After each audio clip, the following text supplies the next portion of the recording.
Oh, wait, you're listening. Okay. All right. Okay. All right.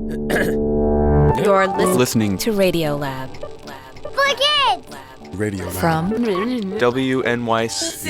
See? Yep.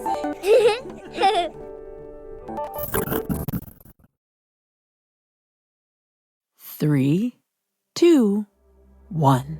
Imagine you are one of the toughest snow beasts out there.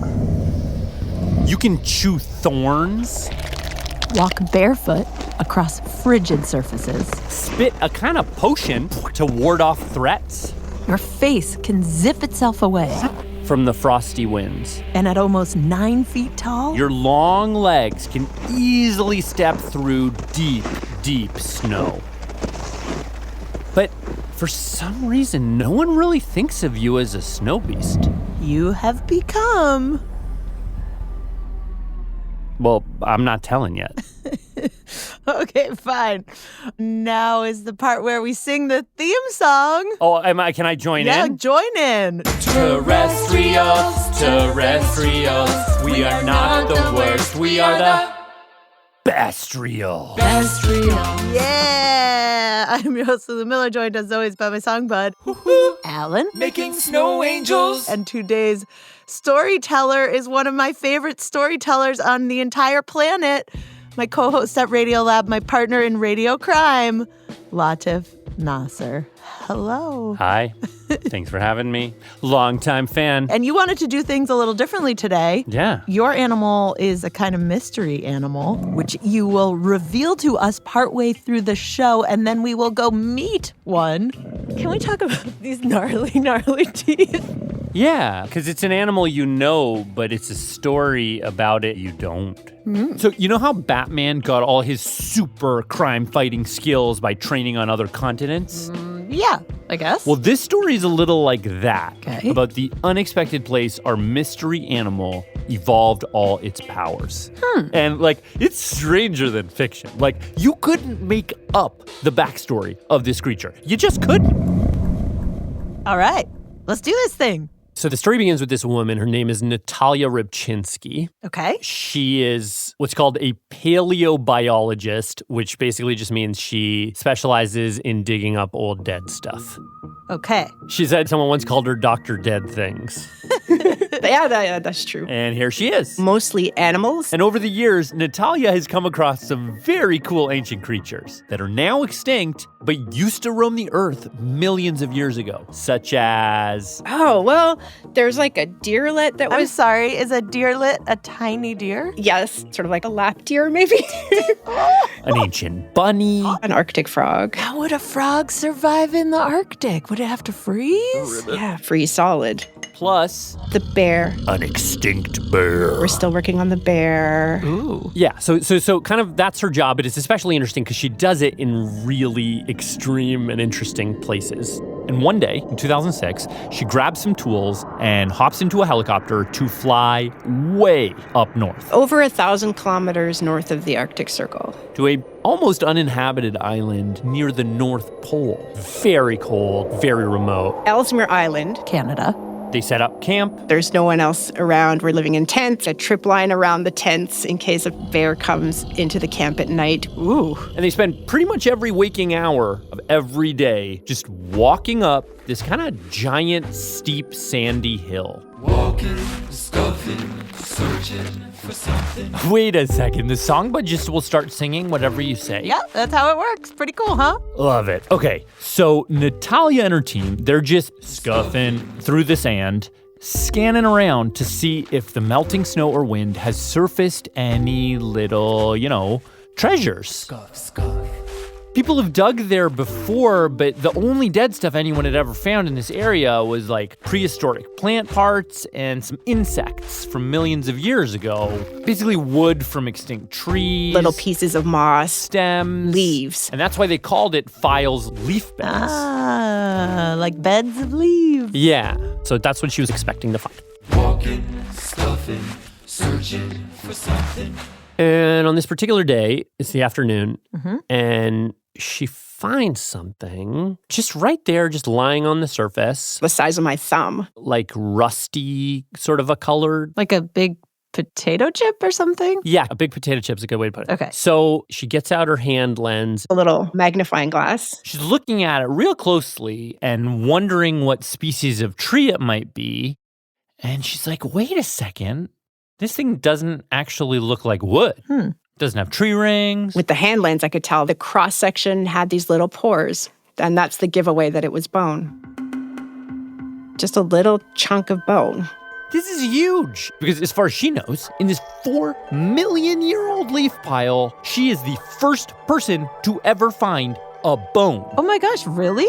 Yeah. Whoa. And what's wild is that We could tell from this one scrap that it's a big animal. How can you tell that from a tiny scrap? You can see the thickness, a long bone that's like an inch thick. So what kind of animal would have that? It would have to be a pretty big animal. Huh. So like a moose or a woolly mammoth or like a snow dinosaur? Side note, were there snow dinosaurs? Oh, absolutely. We have in the Canadian Arctic and also in Alaska evidence of dinosaurs. Let's take a break to consider that there used to be snow dinosaurs, and if they slipped and fell down a hill, they'd technically be sledding.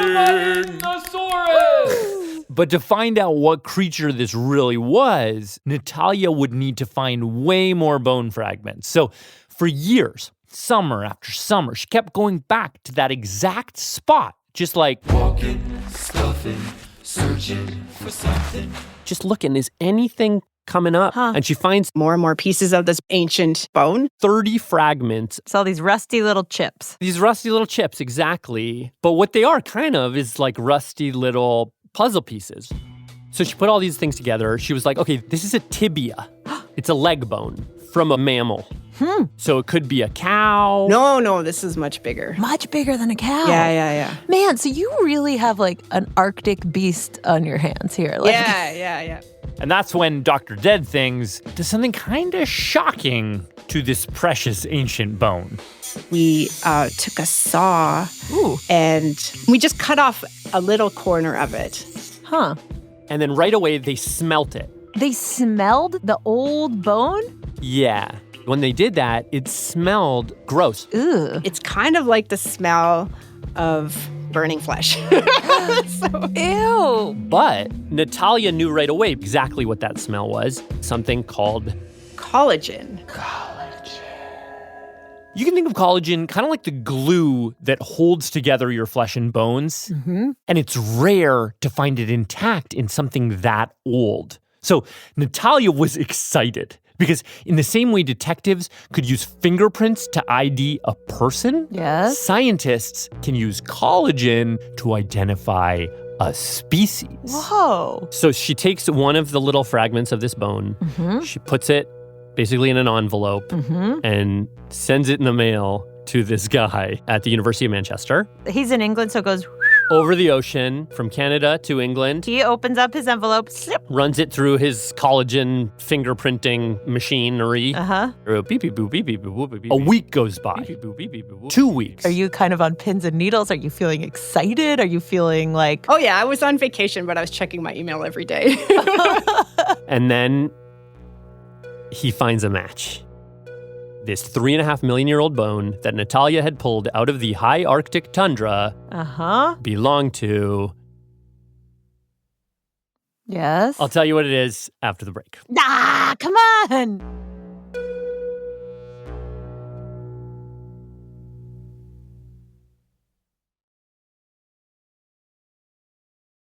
Beep, boop, boop, boop, beep, boop, boop. Terrestrials is back. We are about to unveil the identity of a giant ice monster that Dr. Natalia, a.k.a. Dr. Dead Things, has discovered up near the North Pole in Canada. Drum roll, please, for Latif. This 3.5 million year old bone belonged to... Huh? It's a camel.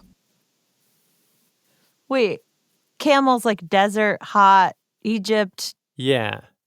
camel? Yeah. Camel that with the hump That spits Yeah. and stuff? Yeah. I mean, the spit is to distract predators, but yes. Yeah, we were stunned. So that's like, what? We're like, really? So she's like, no, this can't be right. Camels don't live in Canada. As someone having grown up in Canada, I can attest, I never saw a camel growing up. So they're like, okay, weird. And I had no idea about this until Natalia's story, but surprise, surprise, camels are actually originally a North American creature. No. What? For 40 of the 45 million years that camels have been on planet Earth, they could only be found in North America. What? So like alongside just all the things we think of in North America, like, I don't know, black bears and badgers and beavers and squirrels. There Yeah. were camels? Camels. There were at least 20 different camel species in North America. Whoa. Maybe more. It was just like camel country over here. It was camel country. There was one kind of camel that had a really long neck, kind of like a giraffe. Some had snouts like crocodiles. Whoa. The earliest camels were the size of rabbits. Tiny camels? Like with their little hooves? This huge diversity of camels across North America. It's so wild. And you just want a pet rabbit camel, right? I do, like so badly. Immediately. I just want to like put it under my arm, sit with it on the couch, and tickle its little chin. Like stroke its hump. Yeah, totally. Paint its nails. And in addition to tiny rabbit camels, thanks to Natalia's discovery, we now know that there were giant Arctic camels that weighed a ton, were way taller than today's camel, like as tall as a school bus, and would have been totally at home in the deep, deep snow. Wow. And at that point, there's truly none over in the desert where we think of them, like in Africa or in the Middle East. There's none? Nothing. Wow. Nothing. It wasn't until long after camels took over North America, like 40 million years later, that they finally wandered across this huge bridge. I mean, people actually call it a land bridge that used to connect North America and Russia. It was over 600 miles long. With forests all the way across. And camels walked all the way across it and had babies who had babies who had babies, and they all kept walking into Russia and Asia and eventually into the deserts of the Middle East and Africa. Yeah, it's pretty far. It's pretty far. But this is so confusing to me that camels didn't come from the desert, because aren't they perfectly adapted for the desert? Like, isn't everything that makes them kind of weird looking, no offense camels, but the hump, the goofy body, isn't all that the stuff that makes them, desert superstars? They are desert superstars. Just to wow you a little bit about them. Yeah. Join me here in the desert for a tour through the camel's signature body parts. Sure. What do you say, Songbud? Can I get a little help? Absolutely. The eyes, the mouth, the feet, and the hump. The four main secrets to how they strut their stuff. The eyes, the mouth, the feet, and the hump. Join me on a tour from their head to their rump. Let's start with the eyes. Big, long lashes, as cute as can be, but they're there for a reason. Sandstorms can get really nasty. The lashes blink away the sand in the hot desert wind. And a transparent set of eyelids keeps it all from getting in. Next up, after the eyes, the mouth. That big goofy smile is the toughest of lips. It can gobble things more extreme than it spits. Cacti and thorns ain't no problem for 'em. It can eat these spiny desert plants that almost no other mammal can. Wow. Next up, the eyes, the mouth, The feet. The feet are quite amazing. Big and flat like frying pans. They keep these heavy beasts from sinking deep into the sand. But of the eyes, the mouth, the feet, and the hump, the cameliest characteristic of all is the hump. The hump. Some have one and some have two. But the humps do not store water, they actually store food. What? I thought we were always told the hump stores water. The hump is fat. It's like a fat backpack they're carrying around with them. So they can go long periods without having to eat. It's like backup snacks. It's backup snacks. Yeah. But that thing about storing water is absolutely true. They can go without a sip for like a week or even 2. Really? The way they do it, though, has nothing to do with the hump. It's a tiny set of organs, much closer to the rump. The kidneys. They're like a filter so that camel can drink water that's salty or water that stinks. Wow. Keep the water in the body instead of wasting it on pee-pee. Camel pee comes out like syrup, Ew, that's Yeah. so gross to imagine. and yet incredibly water efficient. Slurp, slurp. Wow. Now I'm just more convinced they belong in the desert and don't belong over in that snowy land where Natalia found this bone. Like, what? Right? Because that's what we all thought. Yeah. When you look at them, you say, of course, they must have perfectly evolved for this environment. But then Natalia's idea was, wait, no, we're looking at this backwards. Once you find a giant camel in the Arctic, you start thinking about camels differently. Her theory is maybe all the body parts that make us think they're, quintessentially hot desert creatures, what if those initially made it good in the snow? Huh. Can you sing your Camel in the Snow song? I don't have my auto-tune on. Camel in the snow, camel in the snow. To make sure I really understood Natalia's backwards idea about camel features initially being good for the snow, I traveled to a very frosty place with lots of snow. It is legit cold. A farm in Wisconsin in the middle of winter. Can I touch the hump? Go right ahead. Okay. This is the most famous feature. Where there happens to live a 7-foot-tall camel named Peanut. You trying to eat my backpack? And lovingly pushing Peanut's mouth away from my backpack is Peanut's human friend, Shane. Peanut is an incredible camel. Oh my gosh, you are so cute. Okay.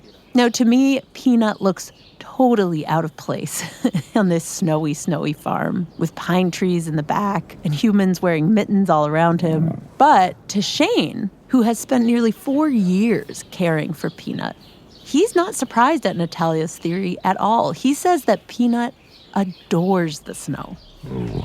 In fact, Peanut's sheer joy whenever it starts snowing inspired him to write this hit song. Camel in the snow. Or hit to me and his 20,000 TikTok followers, where he posts videos of Peanut and his other 2 camel friends rolling, frolicking, playing in the snow every time it snows. Camel in the snow. It's snow. And so now, with Shane and Peanut's help, we are going to run back through those same 4 features that made the camel so good in the desert. The eyes, the mouth, the feet, and the hump. And explain how they make the camel great in the snow. Yeah, let's do it, Songbud. Okay. First, the long lashes on those pretty brown eyes. I put on mascara today. Who's got better eyelashes, me or Peanut? Be honest here, Peanut. Look at those. I know, it's not even a competition. So long. Great for swatting away sand, but Oh, yeah, I guess that works in a snowstorm, too. They're kind of built-in windshield wipers. Wow. next up, the mouth. He put your bare hand in his mouth, peeled back his lips. It looked like tentacles. A mouth lined with tough bumps can allow it to gobble down a spiny cactus. Isn't that neat? If you could imagine, where else might this ability be good? How about the thorns and brambles of the cold winter woods? Oh. Camel will eat anything it has to survive. Shrubs, greens, trees, cactus. Watch him eat Lulu's backpack. You trying to eat my backpack? Next up, the eyes, the mouth, the feet.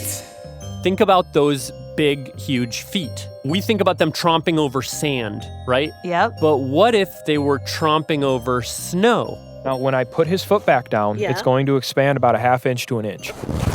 It like spreads out.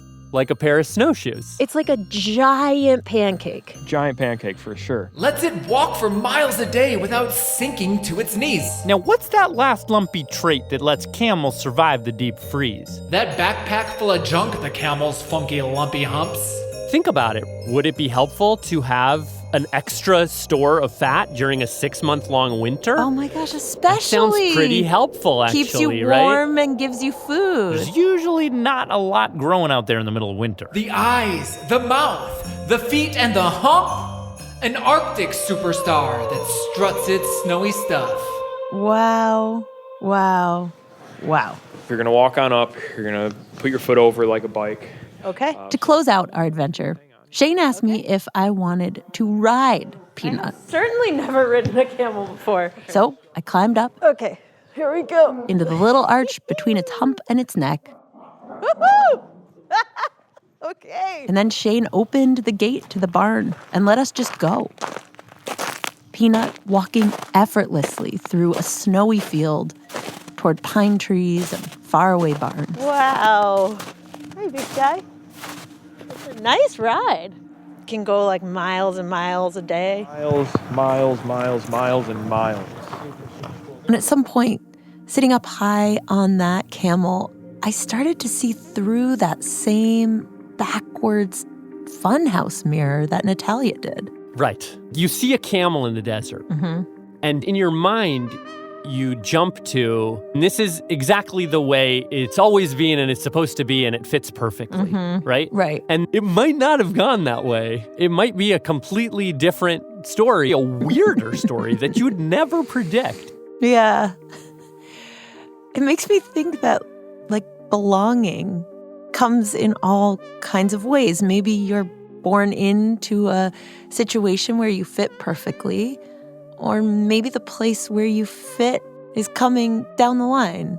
And everything you're doing right now will help you get there. Yeah. And for Natalia, looking closely at the camel, which is, this globetrotter that's trotted its big feet across the globe, it's shown her not just the strange story that's behind it, but also the one in front of it. These are the animals of the future because they're so resilient. If we think about the future in a much hotter Earth with drought and these unexpected weather changes. If only there was a creature that could go weeks without water and that could endure 120-degree heat without slowing down. This is a kind of animal that can survive all that. And there are serious proposals on the table to bring camels back to the USA to be farm animals because they can better endure the heat and because they could graze on all that spiny underbrush that can catch fire so easily and cause wildfires to spread. And as someone who literally had to flee my home this year because of a wildfire, let me just put on the record that I am pro any anti-wildfire uses of camels. Wow. We're shifting back to a much warmer time. Camels are one of the animals that should do better than others. So fun. This is like the best day of my winter by far. Hey, you. You are so handsome. Anything to say, my friend?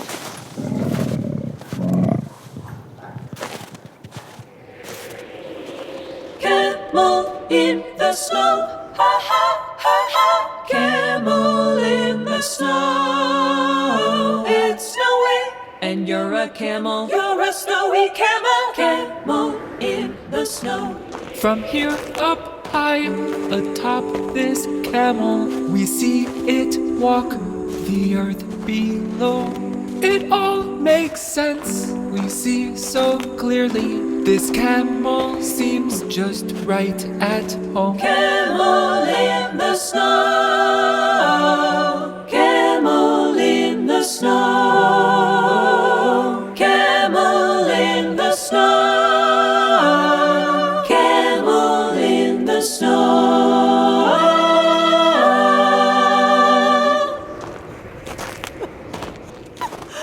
Alan Goffinski in harmony with his incredible wife, Alita Goffinski.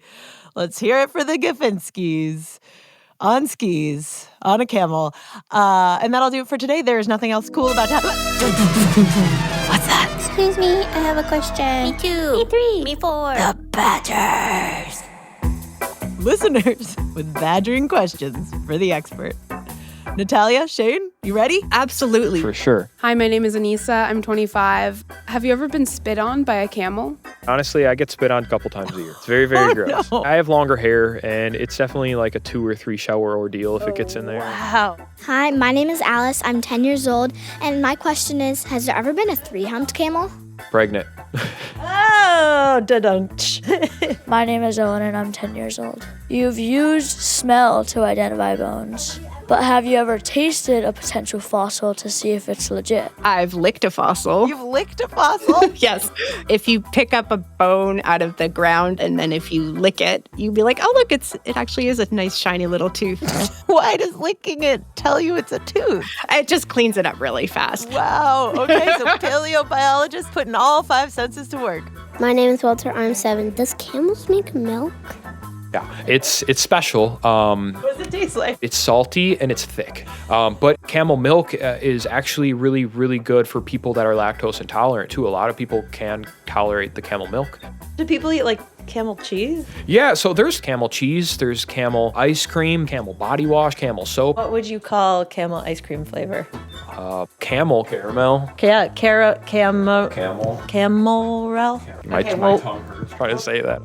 My name is Ida. I'm 8 years old. What's the biggest mistake you've made on the job? We didn't put enough gas in the ATV one day. Okay. But it broke down next to a new fossil, so that turned out okay. What did you find? Oh, that was a walking seal. Oh, sorry, what? A seal that represents a time in the evolution of seals before they had flippers. Like a land seal? Yeah, he looked like an otter, webbed feet, and a long tail. And he lived in the Arctic like 20 million years ago. Wait, Alan, did you know there were walking seals? I had no idea. Are we talking like 5 toes? Yes. Really? Like, I'm imagining them with like Air Jordans on. This is how I prefer to think about seals from now on. Like walking through the forest? Are they kind of waddling like penguins? They're on all 4s. Yeah, they're on all 4s. They're not upright. I am now picturing it with sneakers, Alan. I love that. Terrestrials was created by me, Lulu Miller, with WNYC Studios. Our executive producer is Sarah Sandbach. This episode was produced by Alan Goffinski, Mira Burt-Wintonick, Ana González, Tanya, Chawla, Sarah Sandbach, Plourde, and me, with fact-checking by Anna Pujol-Mazzini. Support for Terrestrials is provided by the Simons Foundation, the Arthur Vining Davis Foundations, and the John Templeton Foundation. Thank you! And big special thanks to my co-host at Radiolab, Latif Nasser, for telling us this story. He originally told it as a TED Talk where he brought out a live camel at the very end. It's incredible. And if you want to see it, just Google Latif Nasser, camel, and TED. Thank you also to Carly Mensch, Juliet Blake, Anna Bechtold-Stonedow, Natalia Rybczynski, and our camel man, Shane Rigdon. If you are in Wisconsin, you can go meet his camels at Rigdon Ranch, and you can follow his truly delightful TikTok to see camels in the snow at Rigdon Ranch. I wonder what a camel snow angel would look like. Or Santa's sleigh, drawn by flying camels. Maybe some of them wearing winter hats. I don't know. Maybe you do. Anyway, send us a drawing at TERREST RIALS at WNYC.org. And hey, if you want to get emails from us, just sign up for our newsletter by going to www.terrestrialspodcast.org. And if you want to see pictures of the animals from our episodes and silly videos of us dancing and singing, follow us on Instagram and TikTok at Terrestrials Podcast. And finally, if you like our strange little show about the Earth and the creatures on it, please rate and review our podcast on Apple or Spotify. It really makes a huge difference. Or go a little further and pledge a few dollars of your support. You can support Terrestrials by becoming a member of the lab. To do that, just go to terrestrialspodcast.org/join. This season, if you sign up, you will get a photocopy of a rat from our rats episode. I promise it's cute and kind of stylish and not gross, and I will sign it. Anyway, that was a lot of links. All of them are also linked in the episode description on whatever you're listening to right now. You can just scroll down and you'll see them. Anyway, okay, that's it. Enough words. See you in a couple spins of this snowy old planet of ours. Whew.